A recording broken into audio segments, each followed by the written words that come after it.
심리학계에서 이 이론이 아직까지 사용됐던 이유는 각각의 양육 유형에 따른 아이들의 발달 및 성취도가 연관이 있음이 검증되었기 때문인데요. 바움린드는 다양한 양육 태도가 미치는 결과를 알아보기 위해 획기적인 장기 연구를 진행했으며 그 결과 권위 있는 부모 밑에서 자란 아이들의 인지 능력과 사회성이 탁월했습니다. 가장 건강한 양육 방식은 권위 있는 양육 태도처럼 자녀를 통제하고 요구하는 권위와 자녀에 대한 지지와 민감한 반응이 균형을 잘 잡는 것, 즉 예스와 노가 균형을 잘 잡은 양육 태도를 말합니다.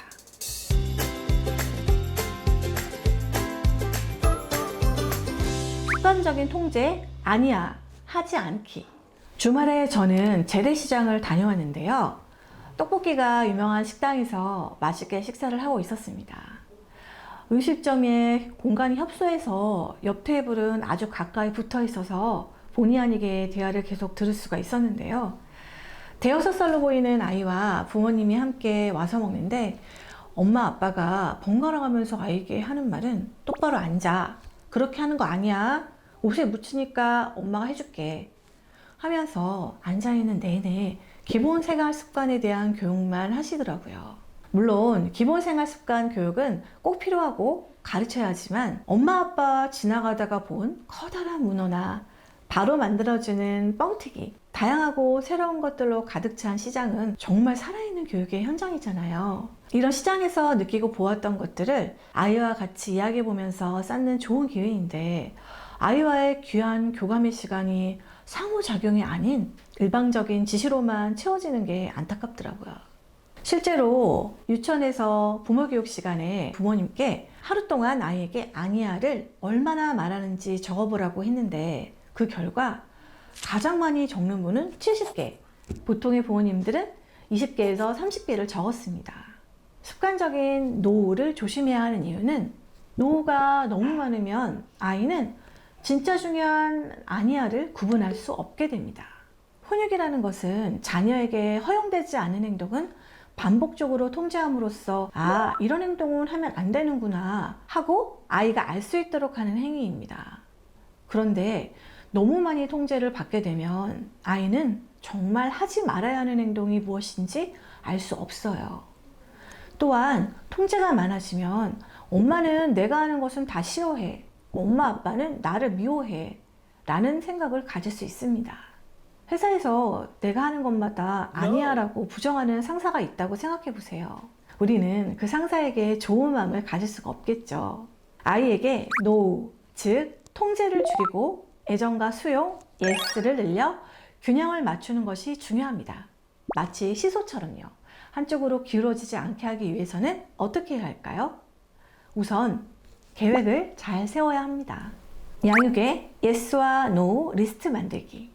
내일이 중요한 모임이 있는 날인데 미리 옷을 준비해 놓고 입어본 적 있으신가요? 어떤 옷을 입을지 고민 없이 미리 계획해서 구입했거나 그렇게 해서 코디한 옷을 입고 나가면 기분이 참 좋습니다. 항상 계획을 하고 미리 준비를 하면 일에 차질도 없고 실수가 없듯이 자녀 교육도 yes, 수용해 주는 것, no, 즉 통제해야 하는 것이 무엇인지 계획을 미리 세워둔다면 실제 육아에서도 혼란스럽지 않고 중심을 잘 잡을 수 있습니다. 저는 교실에서 아이들과 학기 초에 규칙에 대해서 정하는데요. 아이들과 함께 의논해서 정해서 교실에 붙여놓고 지키도록 하고 있습니다. 친구 때리지 않기, 다른 사람을 배려하기 등 평소 아이들이 잘 지켜지지 않거나 절대 해서는 안 되는 사회적인 규칙을 의논해서 정하는 편이에요. 우리 아이에게 꼭 필요한 yes와 no는 무엇인지 생각해서 리스트를 계획하고 정해보세요. 여기서 제일 중요한 점은 정해놓은 리스트는 변하지 않아야 합니다. 자녀와 타협하지 않는 일관성을 가지고 대해주세요. 다음은 통제와 수용의 예와 그 방법에 대해서 알아볼게요. 자녀 스스로 할 수 있는 일을 정해서 지키기. 통제의 예로는 돌전에는 아이의 안전과 관련된 원칙인 높은 곳에 안 올라오기, 뜨거운 거 못 만지게 하기와 같은 자녀의 안전이 위험되는 행동이 있을 수 있습니다. 돌이 지나면 자는 시간, 규칙적인 식사와 간식 시간, 먹고 나면 양치하기와 같은 생활습관 규칙을 지킬 수 있어요. 돌 이후에는 공공시설에서 예의 지키기와 같은 다른 사람에게 피해를 주는 행동, 옷 입기, 신발 신기와 같은 스스로 할 수 있는 기본 생활습관 교육을 할 수 있습니다. 아이가 할 수 있는 일들은 부모가 대신 해주지 않고 스스로 하도록 이야기해 주세요. 유치원에서는 아침에 등원을 하면 교실에 들어오기 전에 아이들은 신발을 벗어 자기 자리에 놓고 옷을 벗어서 옷걸이에 잘 겁니다. 간혹 당돌하게도 교사에게 걸어달라고 부탁하는 아이가 있어요. 귀여운 애교에 넘어가서 계속 걸어주다 보면 습관이 되고 항상 그 아이 자리만 정리가 되어 있지 않습니다. 부모는 자녀에게 스스로 할 수 있는 자립심을 주고 싶다면 스스로 할 일은 아이와 타협하지 말고 언제나 부드럽고 단호하게 아니야, 이건 내가 할 일이야 하고 언제나 자녀가 하도록 해야 합니다. 권위 있는 부모는 아이에게 애정이 필요할 때는 충분히 사랑을 주지만 잘못한 행동에 대해서는 감정이 아닌 의미를 두어서 엄격하게 바로잡고 그 이유에 대해서 친절하게 설명해 줍니다.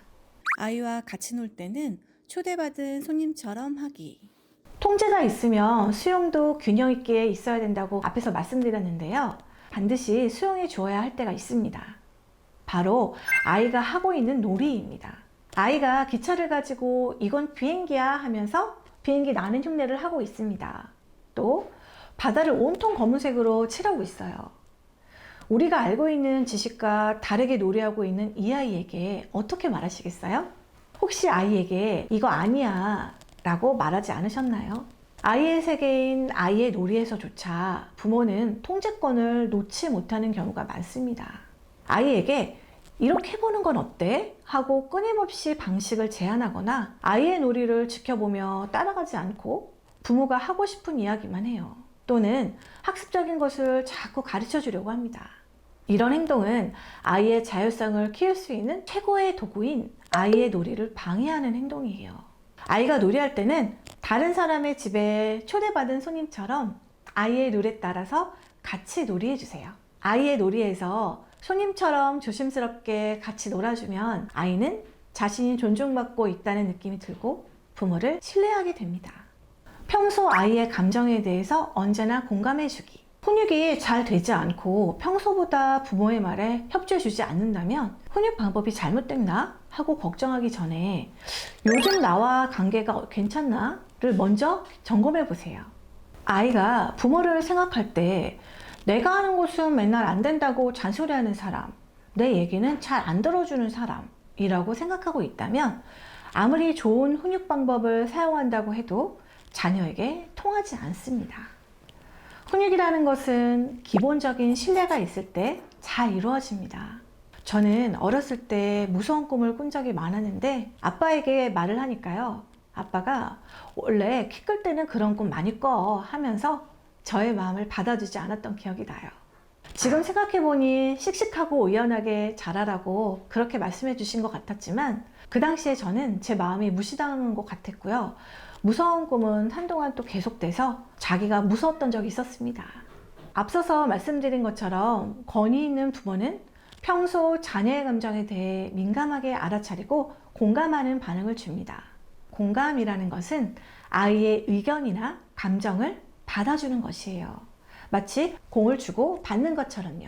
아이가 감정이라는 공을 던지면 부모는 공을 받아줘야 합니다. 아이가 던진 공이 어느 방향으로 날고 있는지 잘 살펴야 공을 잡을 수가 있어요. 아이가 감정에 대해 이야기한다면 아무리 바쁜 일이 있어도 하던 일을 멈추고 충분한 공감을 해주시기 바랍니다. 정답을 바로 이야기해 주거나 항상 뭔가를 가르쳐 줘야 한다는 생각은 잠시 접어두시고 아이의 이야기를 애청자가 되어 잘 들어주신다면 자녀와의 신뢰감은 점점 더 쌓이게 됩니다. 오늘은 부모의 4가지 양육 태도에 대해서 이야기해보는 시간을 가졌습니다. 오늘 쉼터에서 잘 쉬셨나요? 다음 시간에 육아에 꼭 필요한 좋은 내용으로 준비해서 찾아오겠습니다. 오늘도 육아 쉬느라 수고하셨습니다. 감사합니다.